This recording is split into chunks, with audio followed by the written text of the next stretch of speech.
오늘은 거룩한 주일입니다. 다 함께 찬양하며 주일 예배를 드리겠습니다.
하늘이 하나님의 영광을 선포하고 궁창이 그의 손으로 하신 일을 나타내는도다.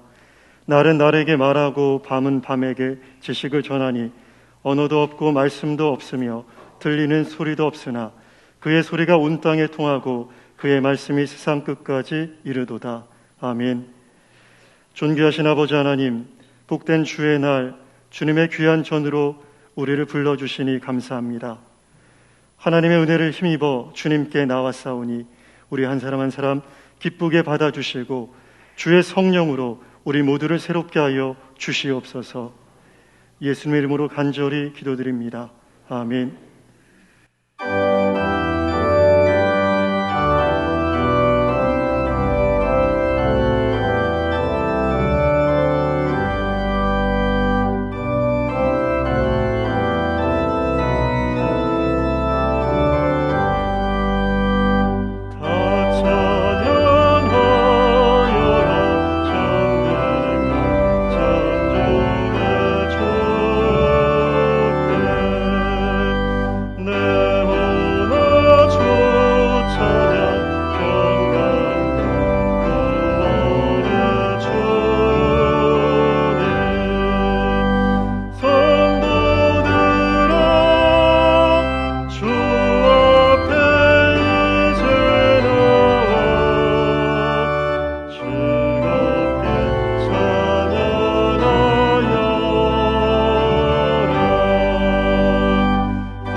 나는 전능하신 아버지 하나님, 천지의 창조주를 믿습니다. 나는 그의 유일하신 아들, 우리 주 예수 그리스도를 믿습니다.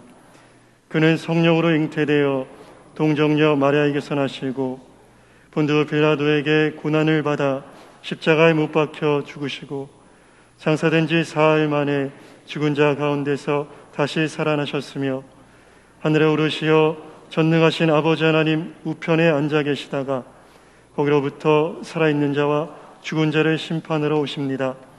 나는 성령을 믿으며 거룩한 공교회와 성도의 교제와 죄를 용서받는 것과 몸의 부활과 영생을 믿습니다. 아멘. 저희 삶 속에 항상 살아 역사하시는 하나님 아버지, 새로운 한 주를 시작하는 거룩한 주일, 저희들을 주님의 거룩한 전으로 불러주시고 주님께 찬양과 예배를 올려드리게 하심에 감사드립니다.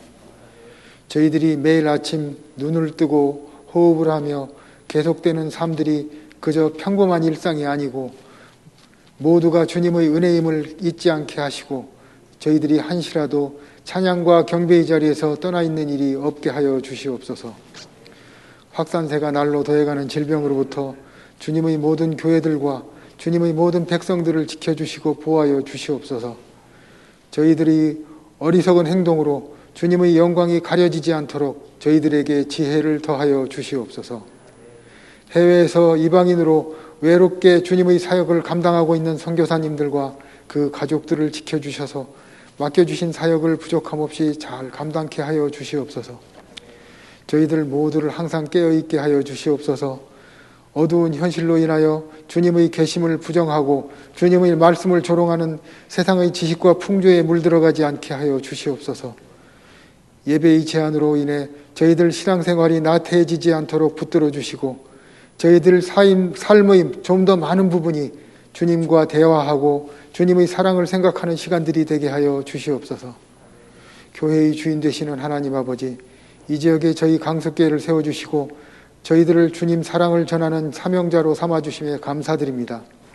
저희 강석교회가 모든 구성원들이 협력하여 주신 사명을 온전히 이루어가는 교회가 되게 하여 주시옵소서. 저희들이 주님의 말씀과 사랑을 올바로 세상에 알리게 하셔서 교회의 이른 신뢰를 되찾아가게 하여 주시옵소서. 저희를 통해 이 지역뿐만 아니라 이 나라에서 주님의 이름만이 높아지게 하여 주시옵소서. 사랑의 하나님 아버지, 이 시간도 간절한 사연을 가슴에 안고 주님 전에 나온 성도들을 기억하여 주시옵소서. 저희들이 능력의 한계를 깨닫기 시작할 때가 주님께서 역사하시기 시작하시는 때임을 깨닫고 희망의 끈을 놓지 않고 기도를 멈추지 않게 붙들어 주시옵소서. 그리고 속히 응답하여 주시옵소서. 역사를 주관하시는 하나님 아버지, 무지함과 미신으로 고통 속에 있던 이 나라에 믿음을 심어주셔서 오늘의 대한민국이 있게 하여 주신 은혜에 감사드립니다. 또한 위기 때마다 지켜주시고 지금과 같이 넘치는 축복을 누리게 하여 주심에도 감사드립니다.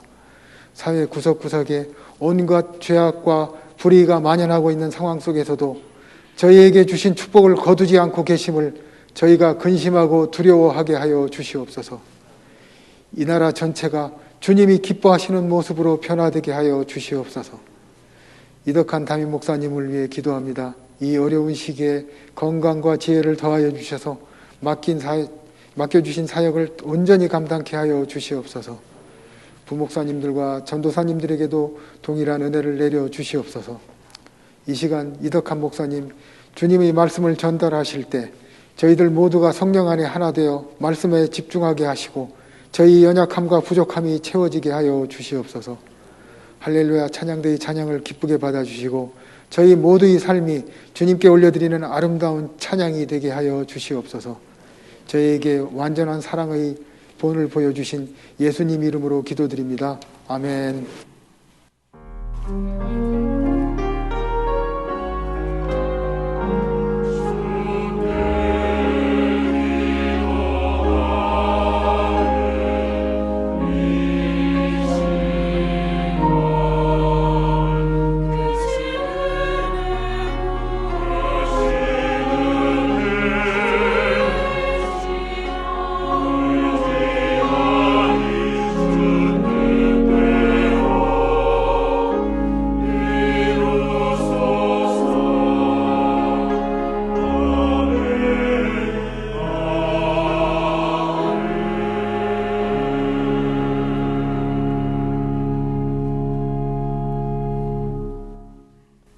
오늘 3부 예배에 등록하신 새 가족을 소개하겠습니다. 이름이 호명되시면 자리에서 일어나 주시기 바랍니다. 자진에서 오신 김지혜 집사님, 자진에서 등록하신 김은규 집사님, 잠깐 자리에서 일어나 주시겠습니다. 그리고 오늘 3부 예배에 어제 결혼한 두 가정이 참석하셨습니다. 삼특구역 이승대 장로님, 김성현 집사님의 차남 이희찬 성도님과 318구역 김종균 성도님, 정미선 권사님의 차녀 다솔양께서 이 시간 참석해 주셨습니다. 잠깐 자리에서 일어나시겠습니다. 또 4특구역 이용찬 안수집사님, 최상숙 권사님의 장녀 이한솔 성도님, 신랑 정우철 성도님 함께 참석하셨습니다. 함께 인사하실 때 박수로 축하해 주시기 바랍니다. 자리에 앉아주시기 바랍니다. 교회 소식을 말씀드리겠습니다. 주일 1, 2, 3부 예배는 대면 예배와 온라인 예배로 드립니다. 예배 안내와 교회학교 예배 안내는 주보를 참고해 주시기 바랍니다. 설 명절 예배 순서지는 로비와 홈페이지에 준비되어 있습니다. 모임입니다. 1. 여전도의 원래가 3부 예배 후 예루살렘 예배실에서 있습니다. 알림입니다. 지역장 구역 강사님, 구역장님들께서는 2층 로비에서 2022년 구역 공과를 수령하시기 바랍니다. 재정부에서 안내드립니다. 헌금 봉투에 구역과 직분을 꼭 기재하여 주시기 바랍니다. 여전도 협의회에서 다음 주일 30일 로비에서 떡국떡과 참기름, 명랑젓갈을 판매한다고 합니다. 교우 소식입니다. 318구역 정미성 권사님께서 자녀 결혼에 감사하시며 아름다운 꽃을 헌물하셨습니다. 출산한 가정이 있습니다. 주보를 참조해 주시기 바랍니다. 이 시간 찬송 294장 부르시면서 봉헌하시겠습니다.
십자가의 보혈로 우리를 구원해 주시고 자녀 삼으시며 늘 지켜주시는 하나님의 은혜와 사랑 진심으로 감사를 드립니다. 오늘도 우리 마음에 예배를 사모하게 하셔서 하나님의 전으로 달려나와 그리고 가정에서 경건하게 예배케 하시니 고맙습니다. 하나님, 먼저 우리의 마음을 다스려 주시고 하나님께로만 우리의 몸과 마음이 향하며 하나님의 가득한 임재를 통하여 은혜 받고 회복되며 새 힘 얻는 예배되도록 만들어 주옵소서. 오늘 우리가 이 예배에 우리의 몸과 마음을 드리면서 물질을 드리오니 받으시옵소서. 우리가 드리는 예물이 아벨의 예물처럼 하나님을 기쁘시게 하는 그런 물질이 되도록 도와 주옵소서. 출연금과 감사 예물을 바칩니다. 하나님 받으시고 드린 손길이 복되게 하시옵소서. 10의 1조를 드립니다. 하나님 받으시고 그 가정 위에 복을 주사 평안하며 건강하며 형통하며 그리고 응답되게 하시옵소서. 구제헌금, 장학헌금, 국내외 선교헌금을 바칩니다. 이 코로나 어려운 시국에 외국에 나가 있는 선교사님들에게 농어촌 미자립교회, 도시개척교회에 정말로 보탬이 되는 물질이 되게 하시고 우리의 기도가 함께 가서 한 영혼을 구원하는 데 중요한 예물이 되도록 만들어 주옵소서. 기도 제목을 담아 서원헌금을 드립니다. 받으시고 응답하여 주시며 오늘 꽃꽂이 예물을 드리는 귀한 가정 위에 하나님 복을 내려 주옵소서. 아버지 하나님, 이 나라의 민족을 붙들어 주시기를 원합니다. 하나님의 공의가 사라진 지 오래이고 쾌락과 물질이 만능이 되어버린 세상, 하나님을 망령되이 일컬으며 하나님의 영광을 가리는 이 사회, 주님 용서하시고 불쌍히 여기시며 이 땅의 백성들이 하나님께 회개하며 돌아올 수 있도록 만들어 주옵소서. 또한 하나님의 영광을 가리는데 우리 교회들이 잘못한 게 있다면 하나님 용서하시고 모든 교회들이 바로 설 수 있도록 하나님 긍휼을 베풀어 주시옵소서. 또한 우리 교회 연로하신 어른들로부터 젖먹이 어린아이까지 강건하고 평안하고 은혜 가운데 살도록 도와주시되 연로하신 어른들에게 하늘의 소망으로 새 힘을 주시고 그리고 여러 가지 질병 가운데 고통받는 성도들을 주님이 안수하사 치유하시며 일으켜 주옵소서. 가정의 여러 가지 문제, 진로의 문제, 물질적인 어려움, 자녀 문제로 힘들어하는 성도들에게 주님 그 길을 열어주시며 응답하여 주옵소서. 특별히 우리 젊은이들에게 이 어려운 때에 믿음 갖도록 도와주시고 믿음으로 세상을 헤쳐나갈 수 있도록 하나님 용기와 힘을 주옵소서.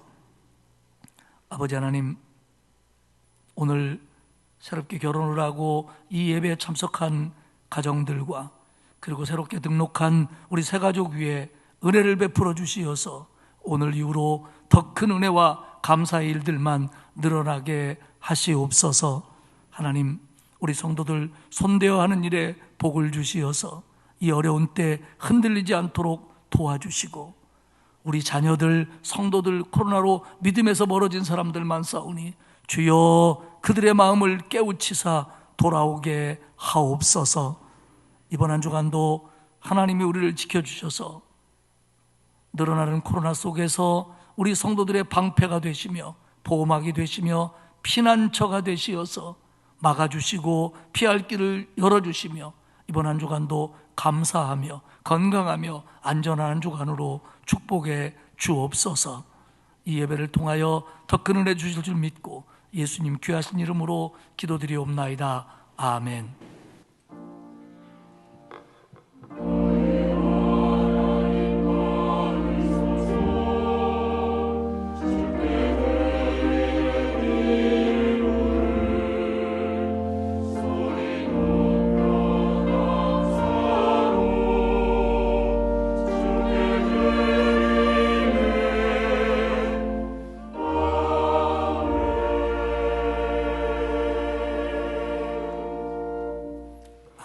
하나님의 말씀은 사도행전 2장 36절에서 41절의 말씀입니다. 신약성경 190페이지입니다. 봉독하겠습니다. 그런즉 이스라엘 온 집은 확실히 알지니 너희가 십자가에 못 박은 이 예수를 하나님이 주와 그리스도가 되게 하셨느니라 하니라.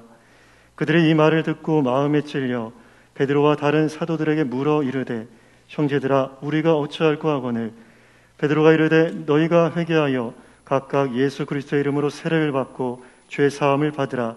그리하면 성령의 선물을 받으리니 이 약속은 너희와 너희 자녀와 모든 먼 데 사람 곧 주 우리 하나님이 얼마든지 부르시는 자들에게 하신 것이라 하고 또 여러 말로 확증하며 권하여 이르되 너희가 이 패역한 세대에서 구원을 받으라 하니 그 말을 받은 사람들은 세례를 받음에 이날에 신도의 수가 3,000이나 더하더라.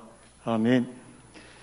할렐루야 찬양대에 춤추며 주 이름 찬양 후에 담임 목사님께서 베드로의 설교라는 제목으로 말씀 증거하시겠습니다.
은혜스러운 찬양이었습니다. 우리 지휘자 집사님이 다른 때보다도 기쁘게 지휘하는 것 같아요. 이유는 알죠? 딸내미 시집 가서 그런 것 같아요. 계속되는 사도행전 설교, 오늘은 2장의 중간 부분인 사도행전 2장 14절에서 41절의 말씀을 중심으로 설교를 하도록 하겠습니다. 이 내용은 사도행전에 나와 있는 첫 번째 설교인 베드로의 설교와 그리고 그 설교를 들은 사람들의 반응에 관한 기록입니다. 베드로는 모여든 사람들에게 설교를 시작합니다. 어떻게 해서 그들이 모여들게 되었는가? 오순절날 제자를 비롯한 120명의 성도들이 예루살렘의 어떤 집에 모여서 열심히 기도했습니다. 그리고 그 기도하는 중에 성령이 그들에게 임하지요. 지난주에 말씀드린 것처럼 그때 나타난 하나님의 역사가 급하고 강한 바람 같은 소리가 들렸고 마치 불의 혀처럼 갈라지는 것 같은 불과 빛이 성도들 각자 위에 임했습니다. 큰 바람 소리 같은 것이 들렸고 강한 빛을 동반한 불 같은 것이 보였습니다. 이렇게 들리고 보인 것, 이 시청각적인 것이 120명의 성도들이 있는 마가의 다락방으로 여겨지는 곳에서 나타났지만 거기에만 들리고 보인 것이 아니라 하도 컸고 하도 환해서 밖에 있는 사람들까지도 듣고 느낄 정도였고 그 큰 소리를 들었던 오순절을 예루살렘에서 지키고 있는 사람들이 그 소리 나는 곳으로 모였다는 겁니다. 사도행전 2장 6절에 보면 이 소리가 나매 큰 무리가 모여 각각 자기의 방언으로 제자들이 말하는 것을 듣고 소동하여 예루살렘에 살던 사람들과 오순절을 예루살렘에서 지키기 위해서 왔던 사람들이 강하고 급한 바람 소리 같은 큰 소리를 듣고 모여들었고 제자들이 배우지 않은 자기의 언어로 말하는 것을 듣고 소동하기 시작합니다. 모였던 사람들은 도대체 이게 무슨 일이냐, 어찌된 일이냐 당황하며 놀라 어쩔 줄 몰랐고 그 중에는 그들이 방언하는 것을 들으면서 저들이 아마도 새술에 취했는가 보다 그렇게 조롱하기도 했습니다. 이에 베드로는 듣고 보고 온 사람들을 향해서 너희들이 지금 듣고 보고 있는 이 현상들 그리고 제자들이 배우지 않은 언어로 말할 수 있는 능력이 생긴 것을 설명하며 이 모든 것은 성령이 강림함으로 성령 강림에 동반된 하나님의 기적적인 역사다라고 설교를 합니다. 그러면서 이 역사는 예수님을 통해서 제자들에게 나타났다고 말하며 예수님의 십자가와 부활에 대해서 증거하며 예수님이 우리가 기다리던 메시아이고 우리를 살리실 구세주다. 그러니 회개하고 성령을 받으라 라고 설교를 합니다. 그러자 이 설교를 들은 사람들 중에 회개하고 예수를 믿게 된 사람이 그날에 3,000명이나 되었다라고 사도행전은 기록을 합니다. 오늘 설교 제목이 베드로의 설교입니다. 오늘 설교가 딱딱하면 베드로의 설교가 딱딱했기 때문이고요. 오늘 설교에 은혜가 있다면 그건 아니고요. 베드로의 설교가 은혜스러웠기 때문입니다. 첫 번째 생각할 것은 베드로의 설교의 첫 부분인 지금 성령 강림의 이 현상에 대해서 먼저 이야기를 합니다. 14절에 보면 베드로가 11사도와 함께 서서 소리 높여 이르되 유대인과 예루살렘에 사는 모든 사람들아 이 일을 너희로 알게 할 것이니 내 말에 귀를 기울여라. 이 큰 바람 같은 소리, 이 빛은 뭐지? 아니 어떻게 저렇게 갈릴리 출신의 보통 사람들이 가보지도 않은 다른 나라의 언어로 말을 할 수가 있지? 이게 어떻게 된 일이지? 이러면서 놀라고 당황하고 있는 무리들에게 베드로는 내가 이제 말해줄 테니까 그 이유가 무엇인지를 말해줄 테니까 어떻게 해서 이렇게 된 일인지 가르쳐줄 테니까 내 얘기를 좀 들어라 라고 시작을 합니다. 지금 베드로는 많은 군중을 향해 처음으로 설교를 시작합니다. 지금까지 베드로는 이런 방법으로 이렇게 많은 사람들에게 설교했던 적이 없습니다. 물론 성령 충만함으로 하나님이 도와주셔서 담대하게 외칩니다마는 베드로는 인간적으로 굉장히 긴장했을 겁니다.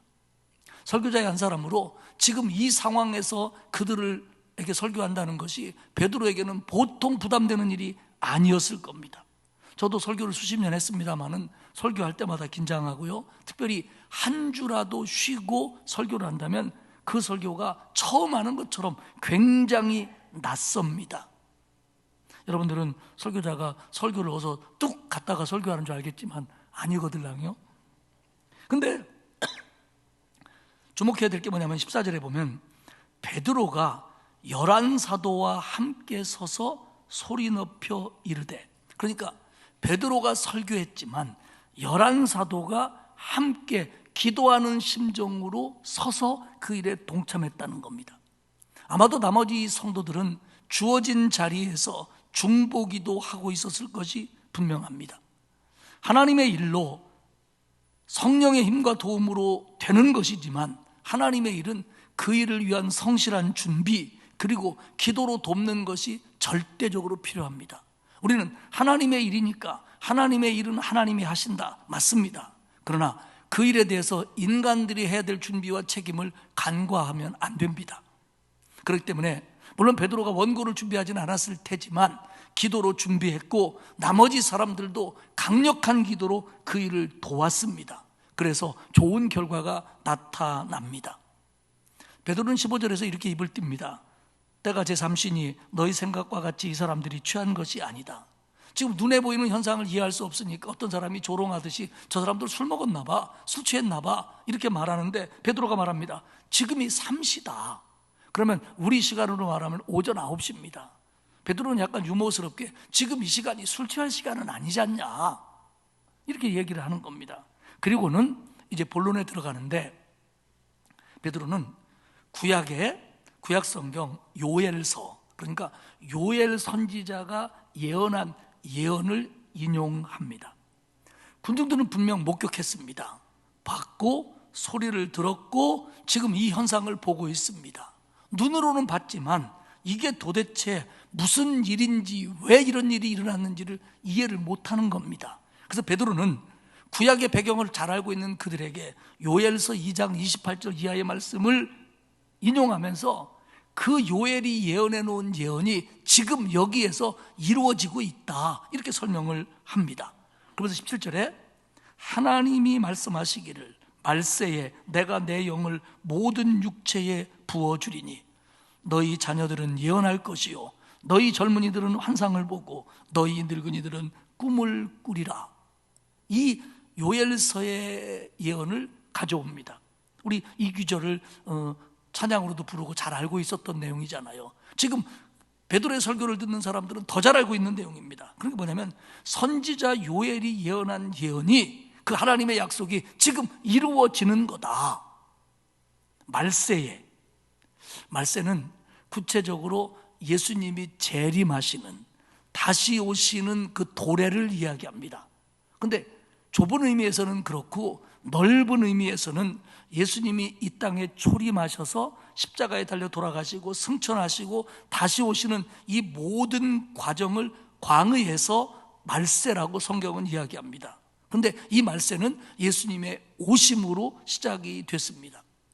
어떤 예수 안 믿는 할머니가 젊은이들의 나쁘끄러운 행동을 보면서 아이고 요즘 말세요 이렇게 말한다면 맞습니다.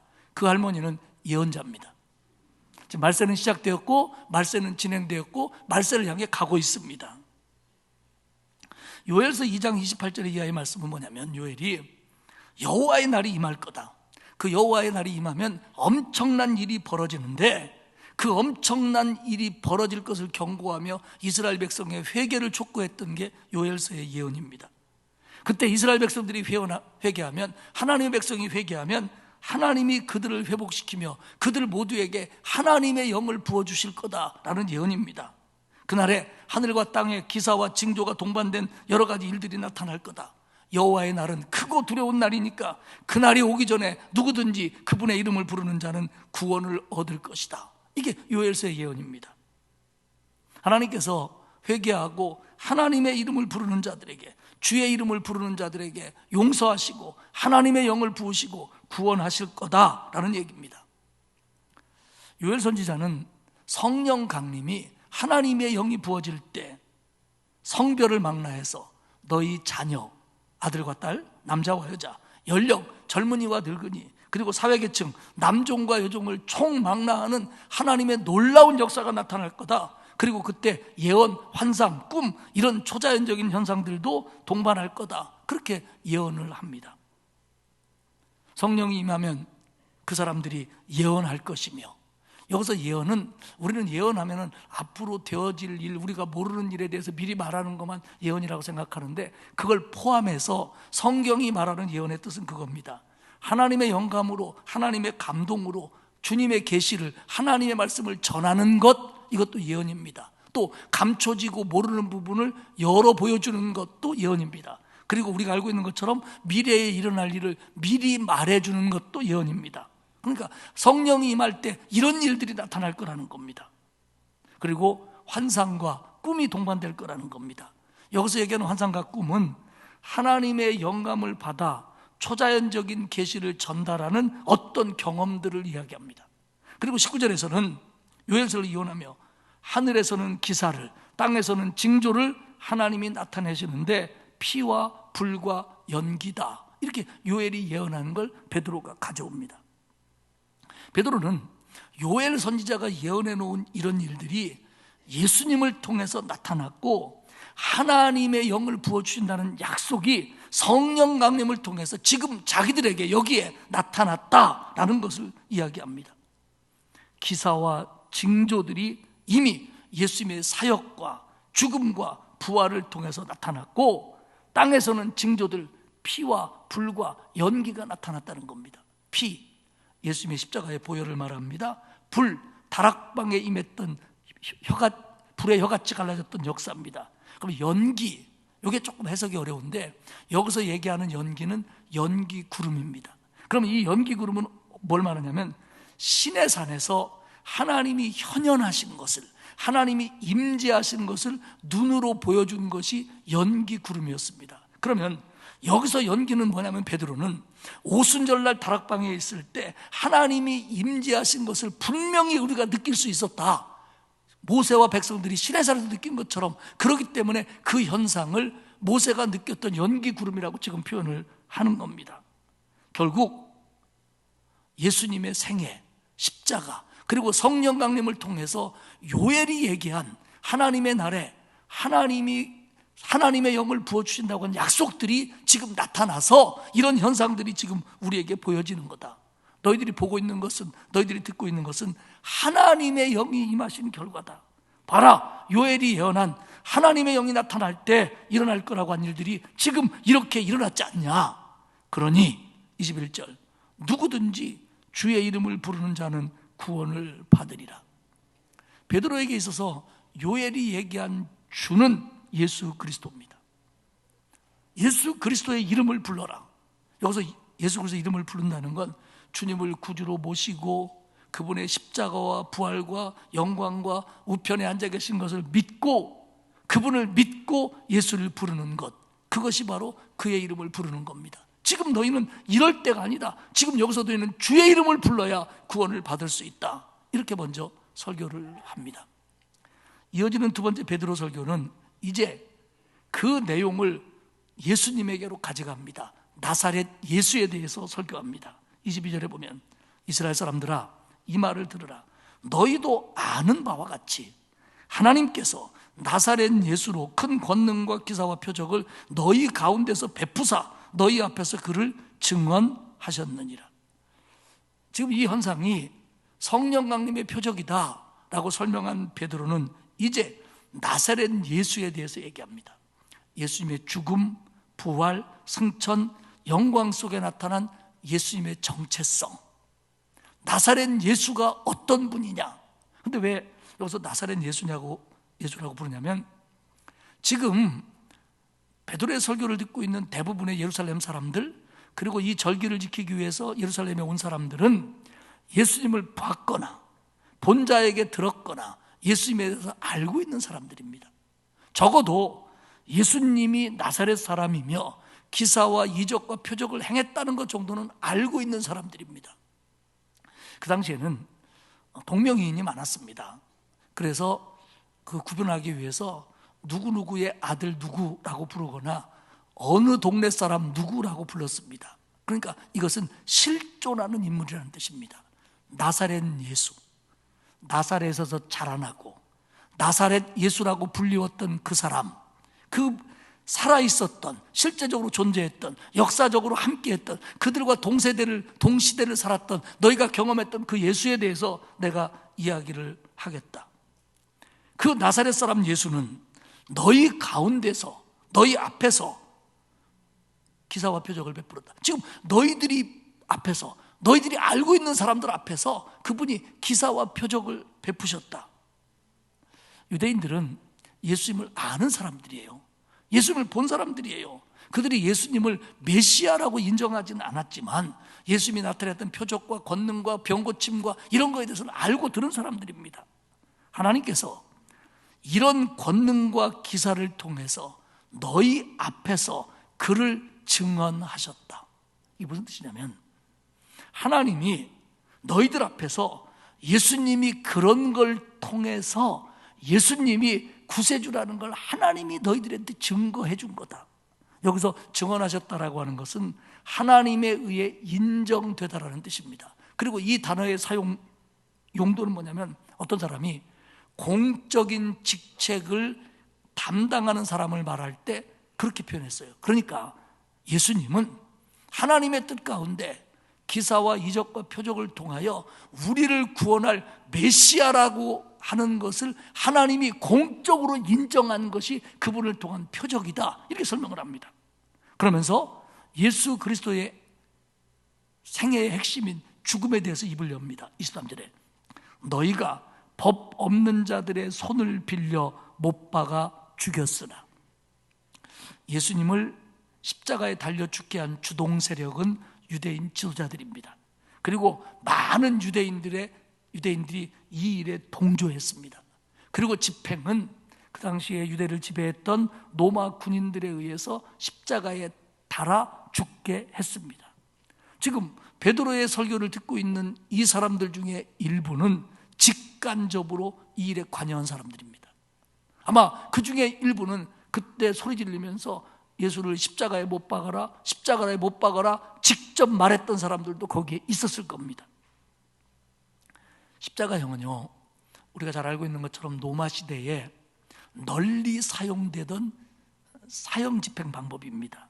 주로 아주 극악한 죄를 지은 사람, 또 천한 신분인 노예가 죄를 지었을 경우, 그리고 로마가 지배하는 속국에서 반란을 일으킨 정치범들, 이들을 그 대중들이 보라는 듯이 본보기로 십자가에 매달아 죽게 만들었습니다. 그런데 인류가 만들어낸 사형 방법 중에 가장 비인간적이다라고 지적을 받을 정도로 이 십자가의 형은 처절했습니다. 그렇기 때문에 어떤 일이 있어도, 무슨 죄를 져도 로마의 시민권을 가진 사람은 십자가에 매달지를 않았습니다. 그래서 사도 바울이 십자가에 매달려 죽지 않고 목배임을 당한 겁니다. 그렇기 때문에 여러분 한번 생각해 보십시오. 그런 십자가입니다. 그렇게 모든 사람들 앞에서 이런 죄를 지면 이렇게 죽는 거야. 그것도 로마 시민이 아닌 로마 시민들이 볼 때 별 볼 일 없는 사람들, 그 천한 사람들, 낮은 사람들을 죽이는 사형 방법, 그거에 의해서 죽은 사람을, 그거에 의해서 죽은 예수를 그분이 메시아다, 그분이 그리스도다 라고 전파한다는 것은 바울의 표현처럼 유대인에게는 꺼리는 것이고 로마인과 헬라인 같은 이방인에게는 미련한 것처럼 보였습니다. 생각해 보십시오. 많은 유대인들이 직간접으로 예수님 돌아가시는 걸, 십자가에 죽이는 걸 동조했습니다. 그러면 자기가 죽인 예수입니다. 자기 부모들이 앞장서서 십자가에 매달으라고 외쳤던 예수입니다. 자기들이 죽인 예수가 메시아다. 이거 굉장히 받아들이기 불편했습니다. 그래서 예수를 메시아로 믿는 것이, 예수를 메시아로 전하는 것이 유대인들 입장에서는 굉장히 껄끄러운 일입니다. 그리고 로마인이나 헬라인이 볼 때는 세상에 자기들 같이 개화된 지식의 사람들도 아니고 문맹에 가깝고 천하고 노예고 정말 몹쓸 죄를 지은 사람들만 매달리는 그 십자가에 달린 예수, 십자가에 달린 사람이 우리를 구원한다? 세상에 그런 게 어딨어? 그런 바보 같은 소리가 어딨어? 그렇기 때문에 이방인에게 십자가에 달린 예수를 믿는다는 건 미련한 일이었습니다. 이렇게 정말 예수 그리스도를 믿고 전하는 일이 너무나도 열악한 시대가 사도행전 시대였습니다.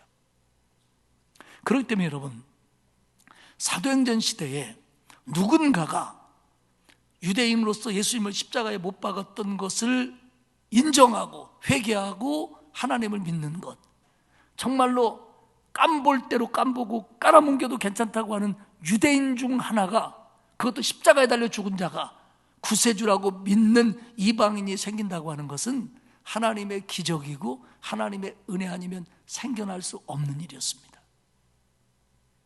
지금 베드로의 설교를 듣고 3,000명이 돌아왔다니까 굉장히 쉬운 일 같아 보이지만 이 일은 정말 어려운 일이었습니다. 정말 그렇기 때문에 하나님께서 이렇게 강력한 역사를 그들에게 보여주고 그들로 하여금 느끼게 만들어준 거예요. 이런 것이 아니면 그들이 돌아올 수 없기 때문에. 마찬가지로 오늘 물질 만능주의 시대를 살고 이렇게 쾌락이 범람하고 도덕과 바른 가치관들이 땅에 떨어져 버린 이 시대에 어떤 사람이 우리가 예수를 믿는다고 하는 것은 이건 하나님의 은혜, 하나님의 기적 아니면 안 된다는 걸 아시기를 축복합니다. 여러분, 내게 있어서 내 생애에 경험할 수 있는 가장 큰 기적은 내게 있어서는 내가 구원받은 겁니다. 할렐루야. 여러분, 여러분과 제가 가장 감사해야 될 일이 뭐냐면 딸내미 시집간 일이 아니고 내가 구원받은 일입니다. 내가 구원받은 일입니다, 여러분. 내가 구원받은 일입니다. 그러면서 예수님의 십자가에 대해서 그들의 가슴을 찌르더니 이제 주님의 부활에 대해서 24절에 설교합니다. 하나님께서 예수를 사망의 고통에서 풀어 살리셨으니 이는 그가 사망에 매여 있을 수 없었습니다. 지금 군중들은요, 예수님이 십자가에 달려 죽었다는 건 의심하지 않습니다. 왜냐하면 그들이 경험한 사실이니까요. 그러나 그들이 받아들이지 못하는 건 뭐냐면 예수님이 부활했다는 겁니다. 그건 받아들이지 못합니다. 베드로는 강력하게 얘기합니다. 하나님이 그를 살리셨다. 하나님이 사망의 고통에서 그를 풀어내셨다. 사망을 이기셨다. 사망은 그를 붙잡을 수 없었다. 설교합니다. 그러면서 다윗의 시편 16편 8절과 11절을 인용합니다. 사도행전 2장 27절에서 말씀된 건데요, 이렇게 얘기합니다. 이는 내 영혼을 음부에 버리지 아니하시며 주의 거룩한 자로 썩음을 당하지 않게 하실 것이미로다. 다윗의 시편입니다. 주의 거룩한 자로 썩음을 당하지 않게 하실 것이미로다. 당시 유대인들은요, 이 구절을 다윗이 하나님을 의지하고 신뢰하는 내용이라고만 이해했습니다. 그러니까 여기서 다윗이 얘기한 내 영혼을 음부에 버리지 않게 하시고 썩음을 당하지 않게 한다는 것이 다윗이 하나님을 믿고 자기에게 대해서 이야기한 시편이다, 이렇게 받아들였습니다. 근데 베드로는 이 구절이 물론 다윗의 신앙 고백적인 것도 있지만 이 구절이 다윗이 예수님에 대해서, 오실 메시아에 대해서 얘기하고 있는 거다라고 설교를 합니다. 왜냐하면 메시아이신 예수 그리스도는 실제적으로 음부에 버려지지 않았고 그 육체가 썩음을 당하지 않았다라는 걸 강조합니다. 여러분 잘 들으세요. 그 육체가 썩음을 당하지 않았다. 다윗이 주의 거룩한 자로 썩음을 당하지 않게 하실 것입니다. 육체가 썩음을 당하다. 이건 뭐냐면 유대인의 장례법에 있어서 유대인들은 사람이 죽으면 사마포로 감아서 그 동굴 같은 무덤에 안치합니다. 그리고 그 육체가 다 썩으면 그 뼈만 가지고 뼈를 항아리나 뼈 단지에 넣어 다시 장례를 치릅니다. 오늘 이 과정을 그 육체가 썩음을 당하다라고 표현한 겁니다. 그러면서 뭐라고 얘기했냐면 29절에 형제들아, 내가 조상 다윗에 대하여 담대히 말할 수 있는데 다윗은 죽어 장사되어 그 묘가 오늘까지 우리 중에 있다. 다윗의 묘가 예루살렘에 가까운 데 있습니다. 그러니까 다윗은 죽었고 그 육체가 썩음을 당했고 그래서 그 뼈만 골라져서 뼈 함에 넣어 장례를 치르지 않았냐. 그러니 이게 어떻게 다윗의 얘기에 해당될 수 있느냐. 그러면서 31절에 미리 본고로 다윗이 하나님의 감동으로 이 사실을 영감받았다. 정확하게 누가 어느 때 언제 와서 어떻게 죽음을 당하고 어떻게 하나님의 역사가 나타날지는 다윗이 몰랐겠지만 적어도 다윗이 영감을 받고 하나님의 감동으로 말하기를 그리스도의 부활을 말하되 그가 음부에 버림이 되지 않고 그의 육신이 썩음을 당하지 아니하시리라 하더니, 다윗이 얘기한 거가 그거다. 이 예수를 하나님이 살리신지라 우리가 다 이 일의 증인이로다. 지금 그들이 요엘서를 알고 있습니다. 시편을 알고 있습니다. 다윗이 썩음을 당하지 않는다는 게 어떤 다윗의 구원에 대한 상징적인 얘기로 받아들였던 사람들에게 아니다, 다윗이 미리 알았다, 하나님이 그에게 이 시를 짓도록 감동을 주었다. 그래서 예수 그리스도가 죽었지만 우리 죽음의 장래의 과정들, 다윗 왕도 당하고 유대인들이 당하는 그 과정을 안 겪고 그리고 부활하신다는 걸 예언해 놓은 거다. 그렇게 그들에게 설교합니다. 사랑하는 여러분, 베드로를 비롯한 제자들은 예수님의 부활을 기대하지 않았습니다. 아니, 예수님이 부활하셨는데도 처음에 믿지 못했습니다. 그런데 그 제자들이 부활하신 예수님을 눈으로 봤고 손으로 그 몸을 만지고 예수님과 함께 먹고 마시면서 이 예수님이 우리의 스승이고 십자가에 달려 죽었던 그 예수구나 라는 걸 확인합니다. 이 엄청난 사실을 확인하게 되자 그는 예수 그리스도를 통한 모든 말씀들이 이해가 되었고 예수 그리스도의 살아남의 증인이 된 겁니다. 여러분, 예수님의 부활은 누군가가 지어낸 얘기가 아닙니다. 상상도 아닙니다. 더더군다나 신화도 아닙니다. 예수님이 십자가에 달려 죽은 것처럼, 지금 제자들과 이 설교를 듣고 있는 사람들이 다 알고 본 것처럼, 예수님이 십자가에 달려 죽은 것처럼, 아리마대 요셉의 무덤에 장사된 것처럼 예수님의 부활은 현실이고 실제였다는 겁니다. 그렇기 때문에 그 부활을 보고 그 장례를 보고 그 죽음을 보고 장례를 보고 부활을 본 제자들은 그거에 대해서 말하지 않을 수가 없다는 겁니다. 그리고 그 말을 할 수 있도록 그들에게 성령이 임했거든요. 그렇게 담대해지는 거죠. 그럼 36절 얘기합니다. 그런즉 이스라엘의 온 집은 확실히 알지니 너희가 십자가에 못 박은 이 예수를 하나님이 주와 그리스도가 되게 하셨느니라. 너희들 실수했다. 너희들 실수한 거다. 확실히 알아라. 예수님은 구주다. 예수님은 주님이시다. 구원과 심판을 베푸시는 분이다. 예수님은 우리가 기다렸던 왕이고 메시아고 구세주다. 이렇게 설교를 합니다. 그자 마지막으로 이제 생각할 것은 그 설교를 들은 군중들의 반응입니다. 37절을 보면 그들이 이 말을 듣고 마음에 찔려 베드로와 다른 사도들에게 물어 이르되 형제들아 우리가 어찌할꼬 하거늘. 베드로의 설교를 듣고 나니까 그들이 이제 깨달으니까 마음이 찔리는 거예요. 충격에 빠집니다. 그러면 우리는 어떻게 해야 되는 겁니까? 처음에 그들이 사도행전에 나타난 성령의 역사를 보면서 이게 어찌된 일인가 궁금증을 품고 모여들었는데 이제는 그러면 우리는 어떻게 해야 됩니까? 라고 질문을 던지면서 베드로와 제자들에게 다가옵니다. 이제 자기들의 잘못을 깨달았고요, 하나님의 은혜를 기다리는 겸손한 마음입니다. 그랬더니 38절에 베드로가 이렇게 얘기합니다. 베드로가 이르되 너희가 회개하여 각각 예수 그리스도의 이름으로 세례를 받고 죄사함을 받으라. 그리하면 성령을 선물로 받으리니. 두 가지를 얘기합니다. 회개해라, 세례를 받으라. 결국 한 가지 의미죠.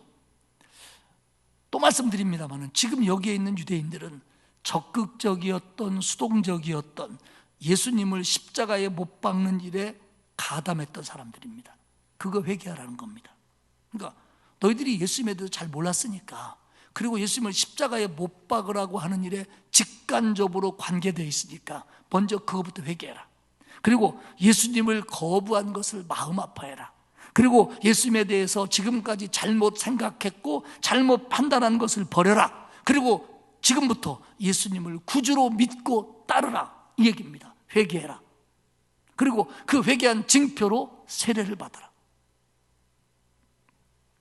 오늘 현대인들에게 말한다면 예수님을 처음으로 믿을 때의 회개입니다. 여러분, 예수를 믿지 않은 죄가 왜 크냐면, 나는 예수 믿기 전에도 뭐 크게 잘못한 거 없는데요, 뭐 이런 차원이 아니고, 예수님을 구주로 믿지 않았기 때문에 그런 가치관을 가졌고, 예수님에 대해서 그렇게 생각했고, 그리고 그렇게 행동할 수밖에 없었던 겁니다.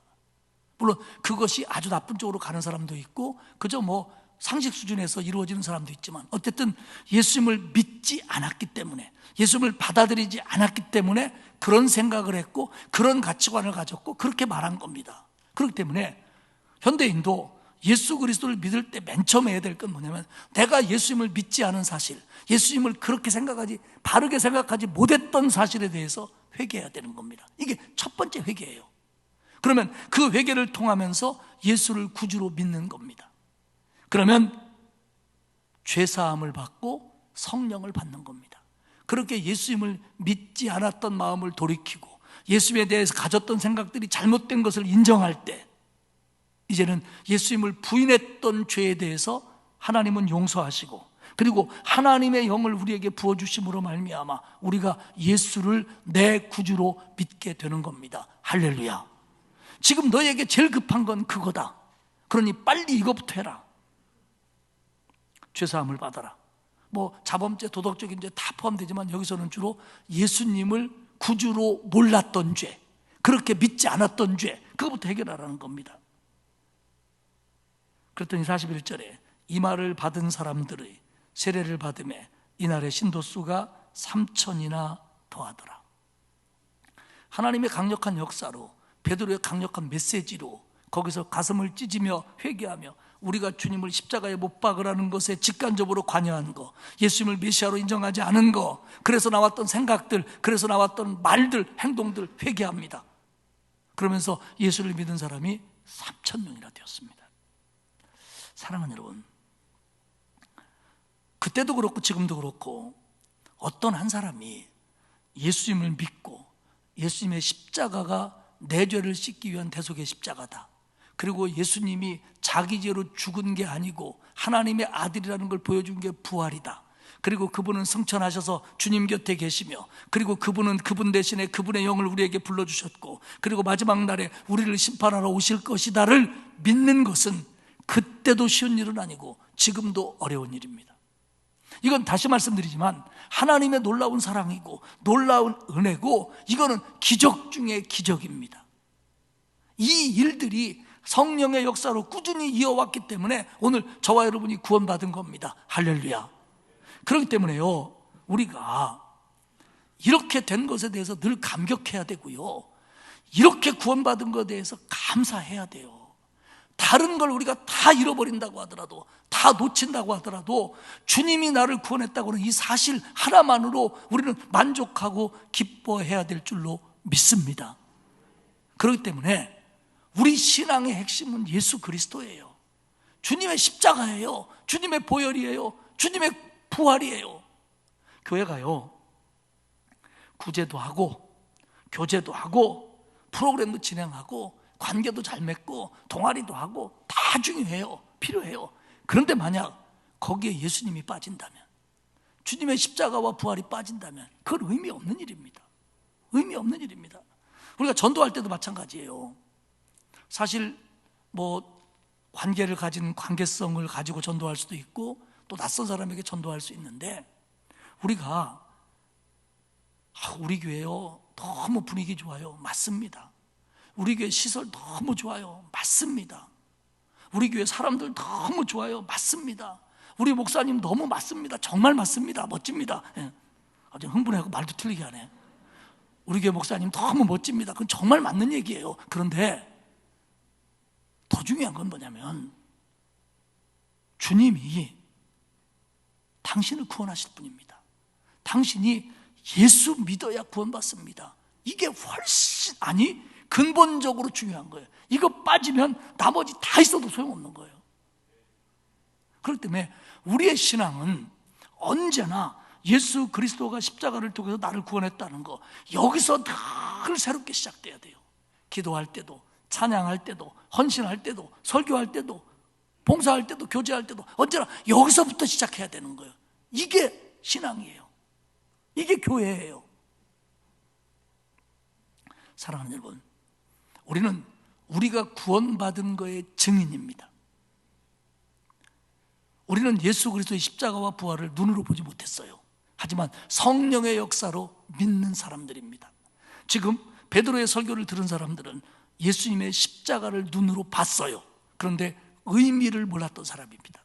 우리는 예수님의 십자가를 못 본 사람이에요. 그러나 의미를 아는 사람들입니다. 그럼 우리는 우리가 구원받은 방법, 베드로는 자기가 확신한 방법을 증언했어요. 예수님 십자가에 달려 죽었다, 하나님이 살리셨다, 내가 보는 데서 올라가셨다. 베드로는 자기 방법으로 증인했습니다. 우리는 우리 방법입니다.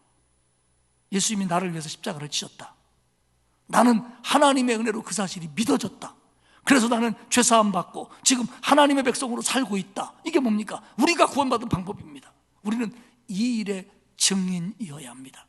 그리고 감사하게도 베드로의 설교뿐만 아니라 이 방법으로 설교했던 수많은 사람들, 이 방법으로 전도했던 수많은 사람들을 통해서 하나님은 구원의 역사를 지금까지 이어오십니다. 그렇기 때문에 여러분들이나 내가 나도 그 자리에서 봤다면 전도 잘할 텐데, 아니요, 그 자리에 봤던 사람들보다 그 자리에 못 본 사람들을 통해서 구원받은 사람이 훨씬 더 많습니다. 왜냐하면 동일한 성령이시니까요. 사랑하는 여러분, 베드로의 설교로 3,000명이 회개하고 돌아오는 놀라운 역사가 나타납니다. 베드로가 이 일을 증언하는 것이, 이 일을 말하는 것이 주님이 내게 준 사명이다. 그리고 성령이 그렇게 역사하셔서 그렇게 함으로써 열매를 맺었습니다. 사랑하는 여러분, 저와 여러분은 구원받은 것에 늘 감사하며, 그리고 성령의 역사를 믿으며 내가 받은 이 구원을 전하는 것이 내 사명이라는 걸 믿고, 음악이 너무 오래 깔리네요. 믿고 담대하게 복음을 전하시기를 축복합니다. 여러분, 다른 거 우리 다 해야 되지만 이게 중요한 일이에요. 이게 사명이에요. 이거 하고 이거 하면서 다른 일 해야 돼요. 그러면 하나님이 복을 더 주시고요, 열매 맺게 하실 줄 믿습니다. 저와 여러분이 구원받은 이 사실에 서서 이 일의 증인으로 담대하게 살아가는 저와 여러분이 되시기를 주님의 이름으로 축복합니다.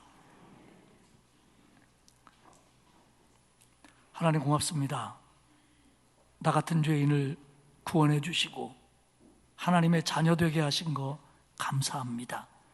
내가 구원받은 이 사실에 늘 감사하며 감격하며 이 복음의 증인으로 살도록 도와 주옵소서. 성령이여, 우리 안에 충만케 하시고 우리를 강권하사 복음의 증인으로 살기에 부족함이 없도록 도와 주옵소서. 감사드리며 예수님의 이름으로 기도합니다. 아멘. 90장 찬송 부르겠습니다.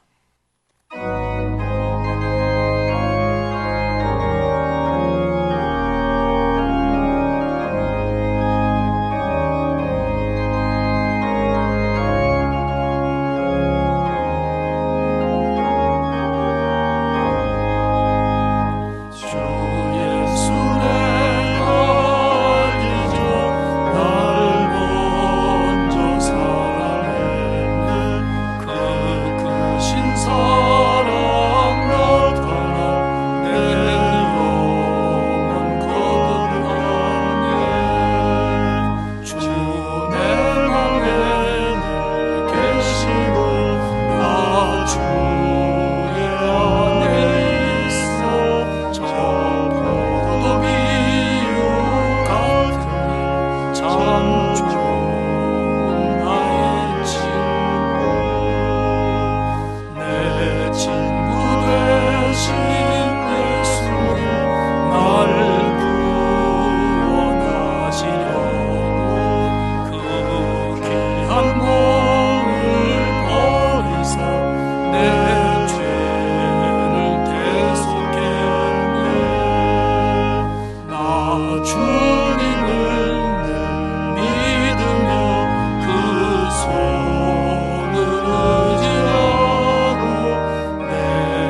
구원하신 우리 주님 예수 그리스도의 은혜와 하나님 아버지의 넓고 크신 사랑하심과 성령님의 감화감동, 위로 교통하시는 역사가 내가 구원받은 것에 감사하며 그리스도의 십자가와 부활에 증인되어 살 것을 다짐하는 온 성도들 머리머리 위에와 그 가정과 자녀와 일터 위에와 그리고 우리 교회, 이 나라 위에 이제로부터 영원토록 함께 하옵시기를 간절히 축원하옵나이다.